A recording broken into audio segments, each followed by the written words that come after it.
Welcome to Walking with Giants. In this brand new YouTube series, we'll explore some of the world-class whitetail deer in the North American Monster Whitetail Collection owned by Keith Snyder, diving deep into the incredible stories behind these legendary whitetails, for the hunters who dream of big antlers, and uncovering the secrets of what makes these deer grow so monstrous. This one is for you, igniting your love for the hunt and deepening your appreciation for nature's wonders.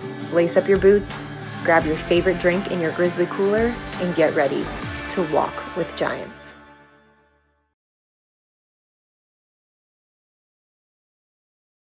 This episode is sponsored by Grizzly Coolers. Hey, what's up, guys? Welcome to our new YouTube series, Walking with Giants, where we review all of the world-class whitetails in the North American Monster Whitetail Collection owned by Keith Snyder. Today, we're looking at the largest typical whitetail to ever walk the planet. Thank you so much for letting us come here and take a better look into some of these awesome deer. Can you go ahead and introduce us to this world-famous buck?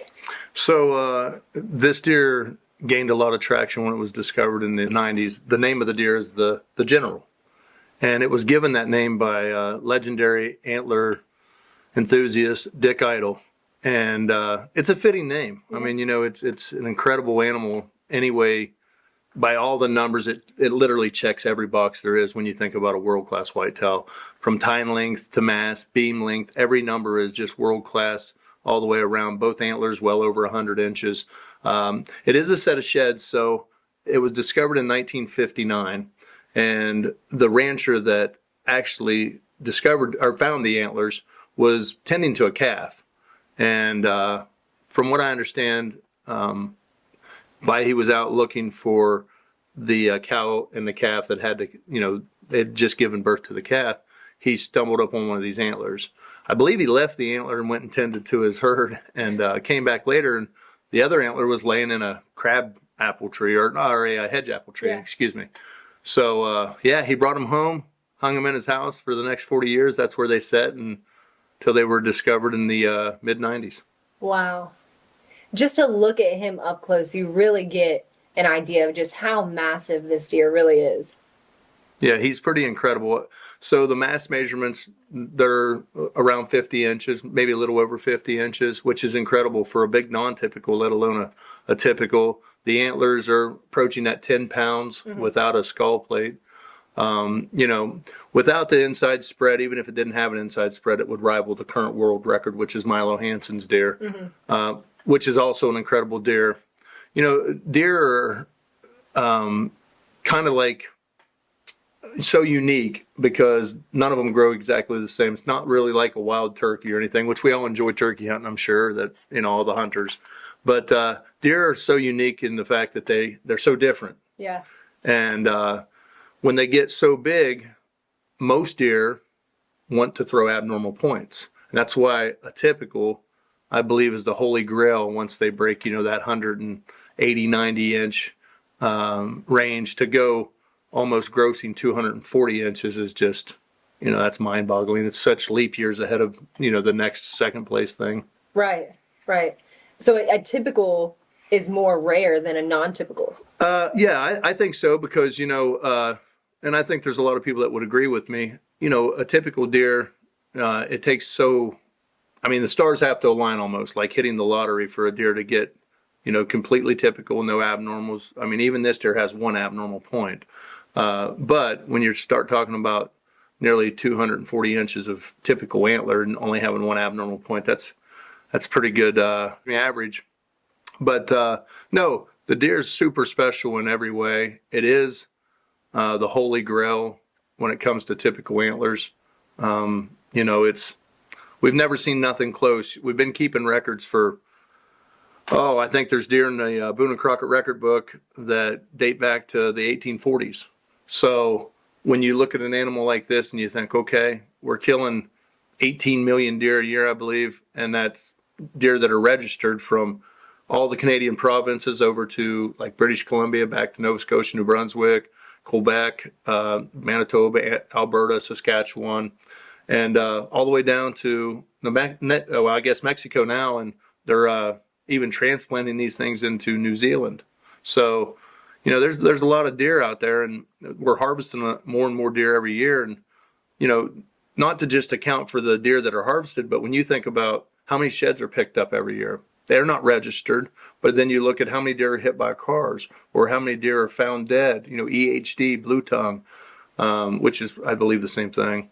But anyway, if you was to take all those antlers and you piled them up, you can imagine how big that pile would be. Oh, yeah. And, that kind of tells you how special this is, because as big as that pile would be, and my Lord, it would be big. You figure 18 million deer a year for 200 years. They obviously haven't been killing that many for all those years, but this deer would sit alone clear at the top of that pile, so that's how special it truly is. Wow. And why the General? How did he get the General as his name? I actually have a magazine here back when they were discovered, and you can see world record sheds. And one of the gurus, I guess, the antler godfathers, there was a lot of guys back years ago that collected antlers. In fact, cavemen used to paint them on the walls, so people have been enthusiastic about big antlers since before there was any civilizations. People were just amazed by headgear. Yeah. And so even cavemen, like I say, they drew them on the walls. But after that, there were some antler guys that went out and they loved these things so much that they collected them. And some of those names would be like Phil Schlegel, and I don't know if I've got the names right, but Phil Schlegel, Homer Say, Fred Goodwin, obviously, Chuck Arnold. But the guy that really brought it to the next level was a guy named Dick Idle. And Dick was from North Carolina, and a lot of people don't know, but Dick was a world-class athlete, played football at North Carolina, I believe, and, could have played pro ball. I believe his father played for maybe pro baseball. But when Dick graduated from college, he climbed in a truck and took off and headed for Alaska by himself. So he's always been an outdoorsman and always was, out turning over all these rocks and looking for any antlers that hadn't been discovered. He started collecting them. And he actually bought Fred Goodwin's collection, and he was one of the co-founders of North American Whitetail. So Dick Idle actually built a bronze statue of this and another deer out of South Dakota, which is the state record, the Francis Fink buck. And these bronze statues are, they're enormous. Have you ever? I'm sure you've been to Cabela's and seen some of the bronzes. Yeah. Well, there's a deer, or there's a statue of this deer at the Owatonna store the Owatonna, Minnesota store. And so while that was going on, he wrote an article about it, and the article was the biggest typical ever. Oh, wow. So he wrote an article, and in that article, the deer didn't have a name. And who more fitting to give it the name than Dick Idle? So Dick called it the General. And I suppose because the General kind of commands everything else, and, I don't know what was the reasoning behind it or the idea behind it, but it sure has stuck. Oh, and, yeah. That's how people know it. It's definitely, I'm the first private collector that I know of that's ever had it. It's always been in a corporation. So Bass Pro Shop bought Cabela's, and then it was in Bass Pro Shop's hands. And I was able to acquire it. And I do appreciate, I feel like I have a great working relationship with Bass Pro Shop and great people over there. I mean, great people. They really care about the outdoors. They care about the kids, and became friends with some of the guys over there, and absolutely top notch. And, someday I'd like to see maybe this deer be back in the museum where people can enjoy it, because it truly is the greatest of all time. So, he surely is the collector's item to have. How did he fall into your collection? Well, you're right. I guess I feel very blessed to have some of the opportunity and the be able to own some of the heads that I've owned. But he surely is the holy grail of my collection, and would be of anybody's. I assume. There's some great guys out there that collect. I tell you, there's a bunch of guys out there that have beautiful collections and are just as passionate as anybody else. But how did I acquire it? I was able to secure a deal with Cabela's, and Bass Pro Shop had just acquired them, and we was able to make a deal. And I don't think that they had interest, or didn't at the time. The sheds, they didn't think much about it, and I guess for once the light shined on me, and I was able to acquire them. And up until that point, they'd really never been in any private hands. The gentleman that discovered them, and I'll go into that story, was Tim Conduct. And Tim was an outfitter, and he was looking for more land in the state of Nebraska, and that's where these are from. While he was in a diner or a coffee shop, I'm not sure which, and don't quote me on that, but if memory serves me correctly, while he was in this coffee shop, he was talking to some locals about, hey, do you know where there's any big deer? Or, I'm out here, and kind of told what his purpose was and why he was there. And while he was talking, a local said, hey, I know a rancher out here. And I would assume that Tim probably had some antlers with him to kind of show the size deer that he was looking to try to harvest or bring his clients in and lease some property. And I think that in my opinion, probably the way I see it happening is the guy said, well, I know a rancher out here that's got a big set of antlers, and they're way bigger than them. And I talked to Tim a couple times about this, but long story short, I don't know whether Tim and the gentleman from the diner went together, but they made a phone call to the rancher. The rancher opened his house and said, yeah, come on out, no problem. Tim made the drive, however far that was from the town that they was at. It's pretty rural as far as Nebraska goes. There's not a lot of people, and the population, so they made a drive out there. Tim goes into the rancher's house, is invited in, and they're talking a little bit, but Tim doesn't see what the guy at the diner was telling him. He's like, well, I don't see nothing that's just, so big that I can't stand, but, it's nothing like the guy described. And about that time, the rancher said, well, there they are. And as Tim looked over top of his head, they were hanging over the doorway. And Tim knew when he looked up at those beams that are almost 33 inches long, he was like, he knew they was something special. He didn't know really, I don't think, how big they were at the time. He knew they were enormous, but they talked. He was able to pull them down, and then he was able to measure them. And at that point, he knew that, this is by far the largest typical that anybody had ever heard of, let alone seen, aside from the rancher that had been there for 40 years and looked at him every day when he was drinking his coffee, I suppose. But Tim was able to secure a deal and secure them. And at that point, they were officially scored. And they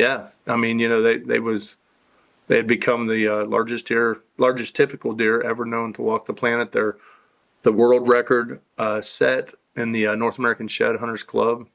And overall, to most people that know big antlers, they are the greatest typical set of antlers that's ever been known to exist on planet Earth. Yeah, and you said that guy had them in his house for 40 years? It'd be probably right at 40 years, because it was mid-90s and he found them in 59. So yeah, around 40 years. So do they have any estimate on, I'm sure there's some shrinkage that happens when antlers are kept indoors. Do they have any estimate on what he scored green or? Well, yeah. So Dick Idle, again, very knowledgeable guy, very intelligent. He's an artist, a sculptor, obviously an antler enthusiast, an antler collector.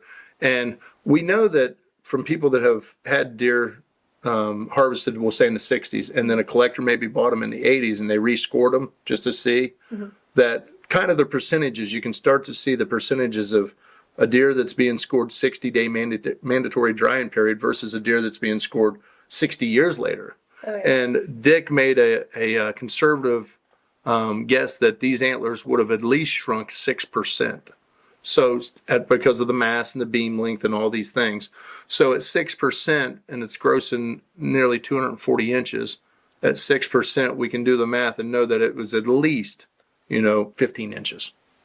So 15 inches on top of that, the deer would have, had he been killed and scored in 60-day mandatory drying period, it's safe to assume that the deer would have went in the 250s, mid-250s gross typical, which is, I mean, the highest grossing typical that I know of is the Brian Damry buck killed in 1993 in Illinois, and it's a 231. And that's a deer that is, pretty earth shattering when you see it in person with a 28-inch inside spread and some pretty extraordinary numbers, 32-inch main beams. It's a big deer. So it takes a really extraordinary deer to be that big, but it was scored again in 60 days. What would it score now? I don't know. I'd like to see. Yeah. That would sure tell the tale on how much this one possibly could have shrunk, because it was hanging in a wood-fired, more than likely, farmhouse for 40 years, where wood heat dries out everything, and even worse than just maybe your furnace. So right.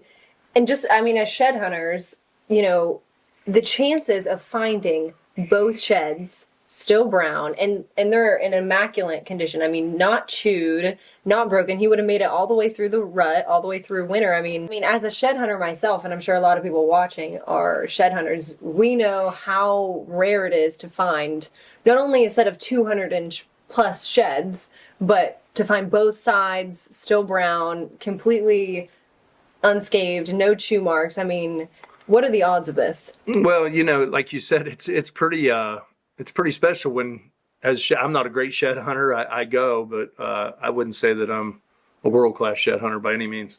But, to find two single 6-point, a 3-pointer and a 3-pointer that are matched, you feel pretty accomplished when you're out there walking around all day and you find a matched set. So, yeah. And to find them intact, and in a timely period where they're not damaged or things like that. But yes, the rarest thing I think there is on the planet is a big typical. And as far as antlers go, the next rarest thing would be, now if you would look at the perspective of what is the rarest, what's more rare, a 200-inch typical that was harvested or a 200-inch net typical that was a set of sheds found. And I'll tell you why the sheds are more rare, in my opinion. Again, if I harvest that deer, he's wearing both antlers. And more than likely, I'm going to harvest him in early bow season. I may shoot him in gun season, but more than likely, he's not going to go through the whole season, the rut, fighting, getting shot at, maybe hit by a car, broke up. There's so many things that can happen to those antlers. So this deer had to wear these antlers clear until the end of the season without damaging them. And then he had to shed them. Well, now once he sheds them, does he carry one side for the next month and then drop it 4 or 5 miles away? Yeah. And in that amount of time, does this one get destroyed, or has it been broken up? Does it get chewed up? By the time you find this one, now what's the odds of actually finding the other one 4 miles away? Yeah. So the odds go way down of recovering the antlers normally when they shed them, and recovering them undamaged. Yeah. So yeah, the stars really had to align for this. It truly is one of the rarest sets of antlers on the planet, not only in just the sheer size, but all the numbers. I mean, everything about it is world class. But yeah, it's definitely the holy grail of my collection, and I think it would be of most anybody's. When you look at him, he almost has like a shine to him. Like, I mean, yeah. So I think when the deer, the older deer, it seems like more than the newer deer, they have like a hard enamel. Now, I'm not saying that doesn't happen in today's deer, but this deer was raised without, minerals, without, good practices of management, and anything he wanted to eat, and feeders. This is 100% natural, nature's artwork. oh yeah. And we can't even do this in pens now. They can raise big non-typicals, but again, like I told you, whitetails genetically want to have abnormal points. Most whitetails are supposed to be 8-point racks, 15 inches wide, maybe. Yeah. So anything above that becomes a genetic, freak almost. It's like a freak of nature. So get this big and that perfect and as typical as it is, that really just doesn't happen. So, when you look at the giant realm of things, this deer grew what he grew with nothing. versus the deer today are managed. We all have cameras. We all watch. They're passed up. I mean, this deer, I'm sure at 3.5 years old, and I've been asked the age, how old do you think the deer is? Well, we know from studies that deer make the biggest jump from 3.5 to 4.5. We know that the best antlers across the board on average is at 6.5 years old. So I would assume that he was at least 6.5 years old. Maybe he could have been 7.5. I don't know.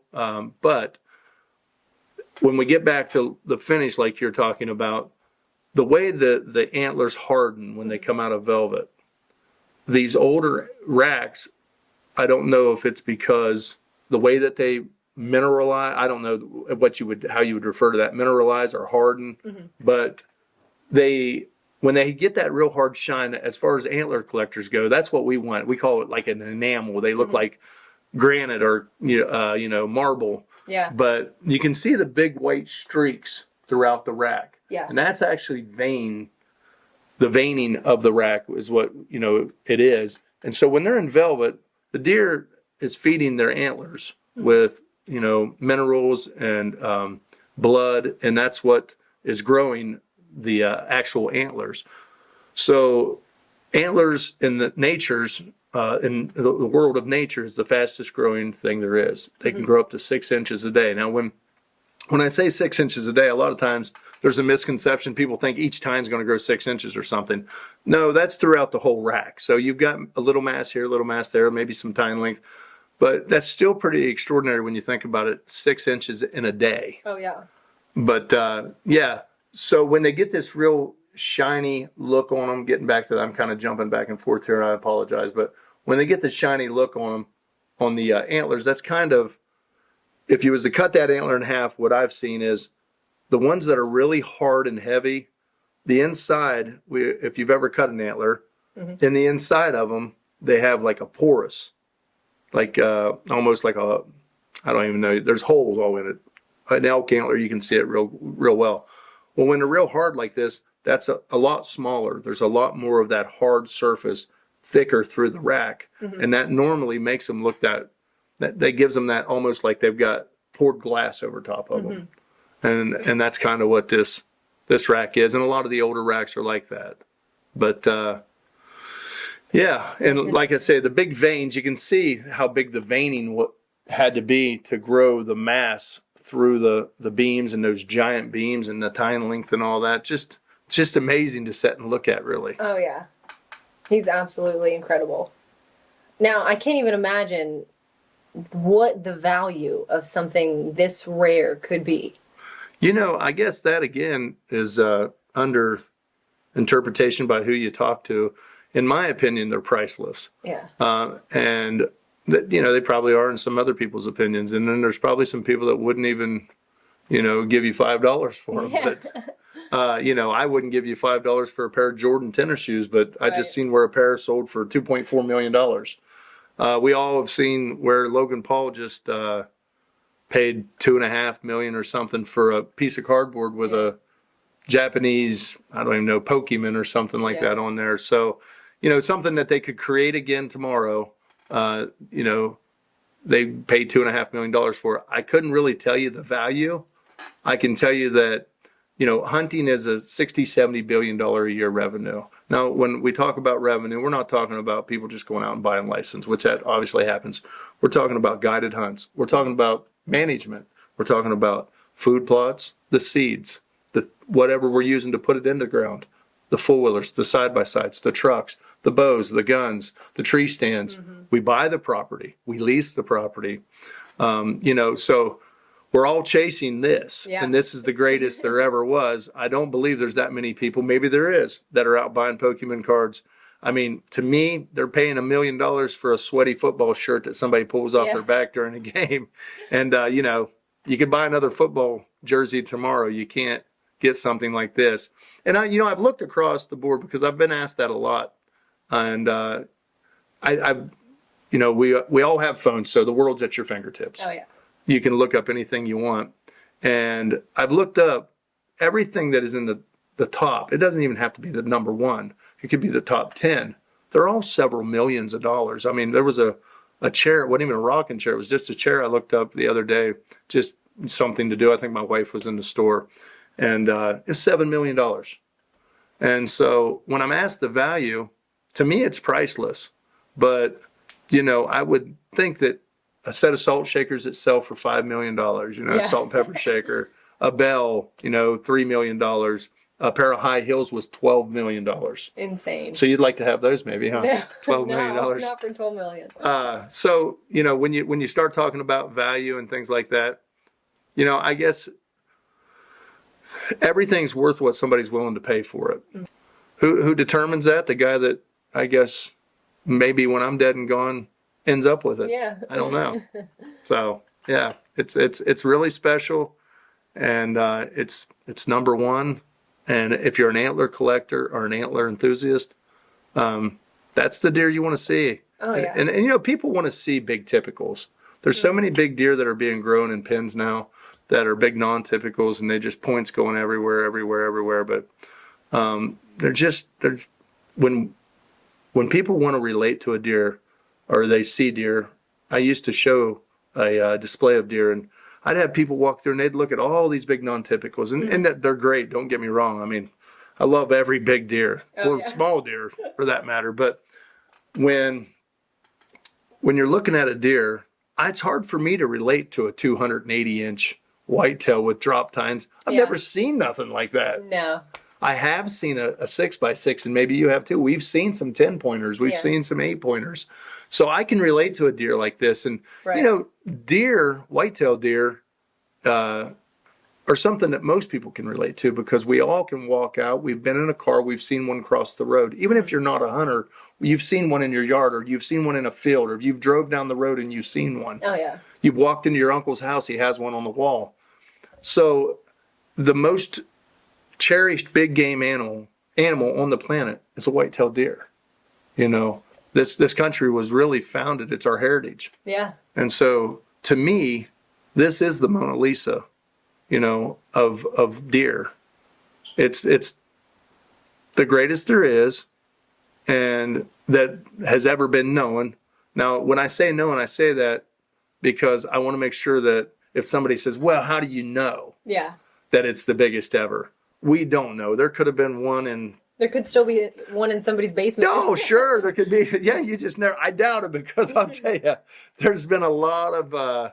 there ain't too many rocks that haven't been overturned now looking for these things. And it's so... With the phones and the technology now, somebody's going to snap a picture. Somebody's going to know something. Is it possible? It is possible. So in your opinion, do you think giants of this caliber are a thing of the past, or will the general ever be beat? So I've been asked, will he ever be dethroned? Yeah. Well, I hope so. I do. I think that the best days are in front of us. And, I would look forward to seeing a deer bigger, because, we have management that's in place by everybody, and we have the best minerals. We know what makes them grow. But it's been 200 years, and that, we know of deer 200 years ago. So there's nothing been close, but records are made to fall. Yeah. I don't think anybody thought maybe that, Roger Maris was ever going to get his record broke by Mark McGuire or Sammy Sosa or those guys, but Barry Bonds. But they're made to be broken. Hank Aaron's, all records that seem untouchable. Eventually, time's the undisputed champ, and so I don't think I'll be around. I'll say that I don't think that it's going to happen anytime in the next.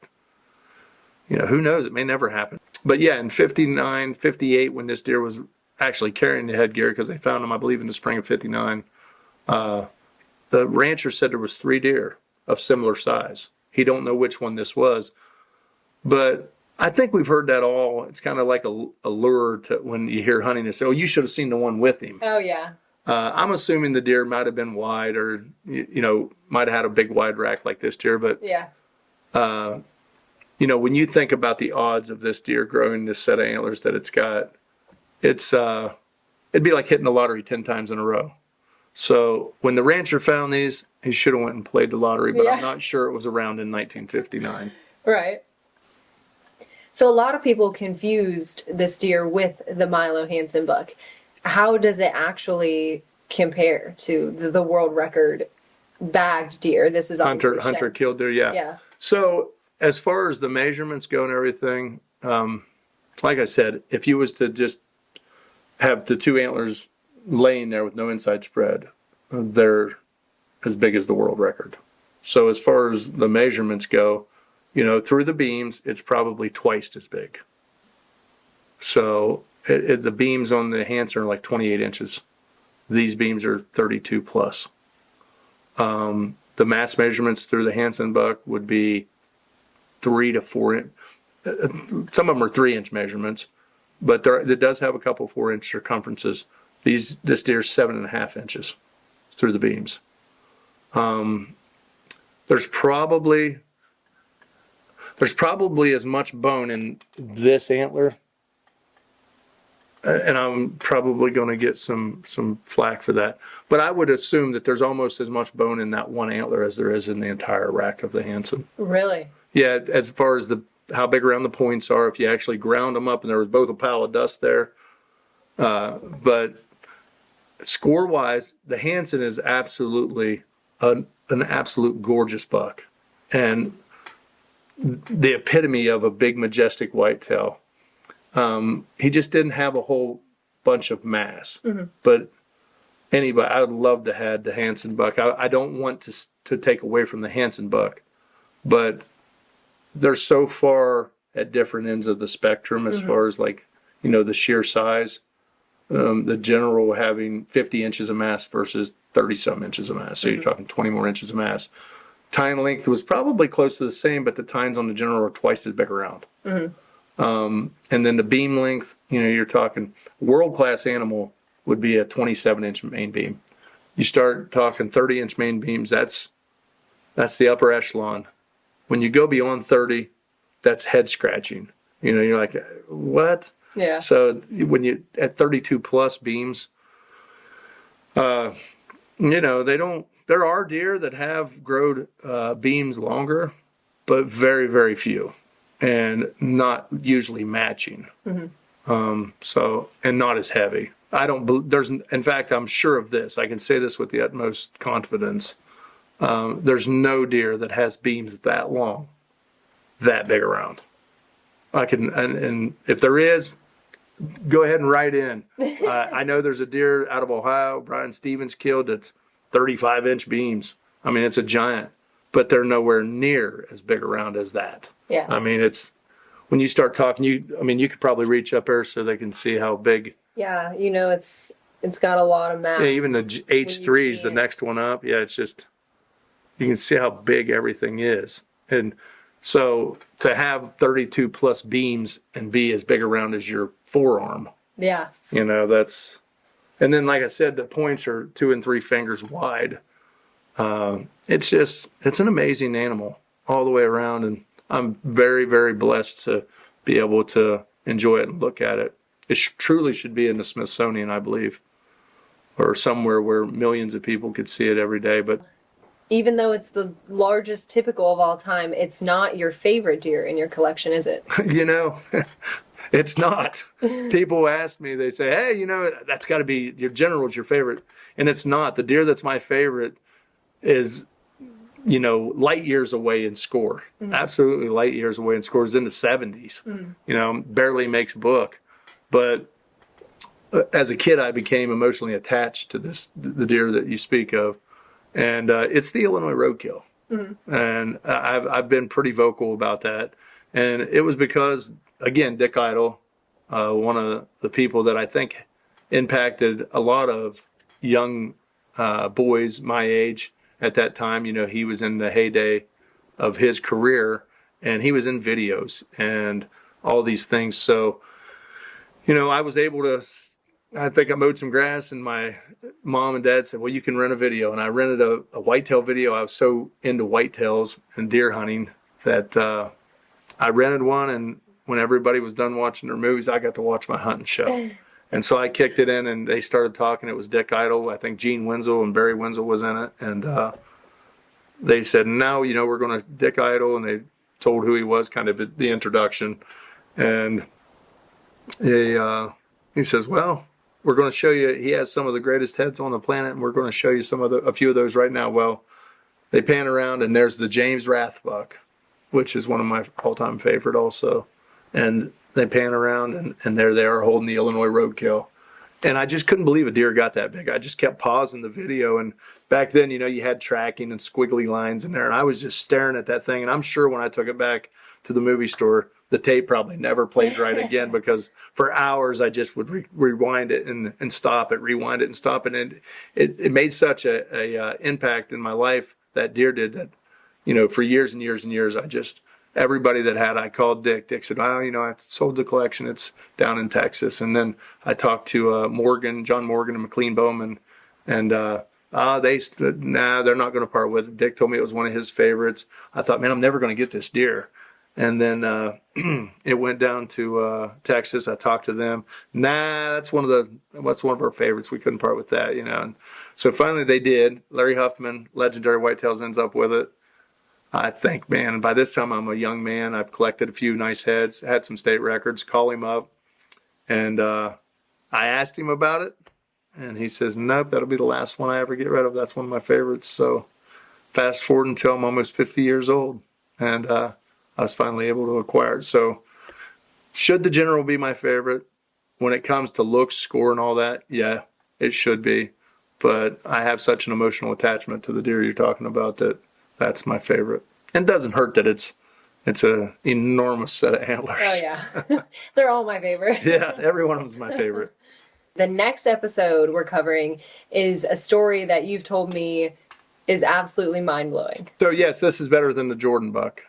This story that of the next deer. I would go out on a limb to say that. And the reason why is because I told this to Jerry Martin, which was the guy that developed Redhead at Bass Pro Shop and ran the he was kind of in charge of the Wonders of Wildlife, the Whitetail Museum, which is the greatest collection of whitetails on the planet. It truly is. And I told him the story, and he said, man, you got to write that down. And Jerry knows big deer, and he knows stories. And I'd go out on a limb to say it's better than the Jordan. Really? Oh, yeah. And I'll tell you why. To give you a rundown, the Jordan story is incredible. So this was a man he was a young man. He was hunting in Danbury, Wisconsin in 1914, shoots this deer. And it's an incredible hunt. It goes into the river. He wades out and gets it. There's a lot of things that kind of took place in that hunt. But long story short, he takes the deer to a taxidermist and agrees to have it mounted for $5. Goes to check on it the next spring, and the taxidermist moved away. Where's his deer? He has no idea. And there are no pictures back in those days. Fast forward 50, 60 years, and his cousin, Bob, is at a yard sale and buys this old decrepit mount, moth-eaten mount for $3. Well, he takes it to his Uncle Jim that owns a bar, because he knows Jim's a big hunter and always talks about, deer. And as soon as it comes to the door, Jim recognizes it. It's the deer he had shot back in 1914 when he was a young man.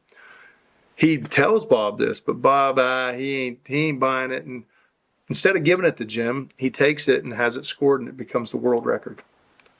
And Jim is like, I don't want the deer back. I'm not trying to get it back. I just want you to know that I'm the one that shot it. He pleads with Bone and Crockett. In the meanwhile, Bob sells the rack to a collector, Chuck Arnold. Jim still doesn't want it. He writes to Chuck Arnold. He writes to people about this deer. Hey, I killed that deer. Well, the witnesses, most of them have long passed. Well, Boone and Crockett finally recognizes there's so much proof that it's his deer that they say, okay, this deer was killed by Jim Jordan in Danbury, Wisconsin, 1914. They send Jim the letter. You finally have done it. You get the recognition. Unfortunately, about a month before Jim died. So Jim never got to know that his deer was recognized, and he was recognized as the hunter. So it's a great story. Yeah. But I can tell you without a doubt, the story of the buck that you're wanting to do on the next episode absolutely trumps that story easily. Really? Oh, yes. Well, I'm excited. Yeah. We're excited. Thank you, Keith, for letting us do this, and we really appreciate your time. Thank you guys for watching. I hope you enjoyed this. We're going to be dropping an episode the first of every month, and we have a lot of great bucks to go through, so stay tuned. Make sure you like and subscribe.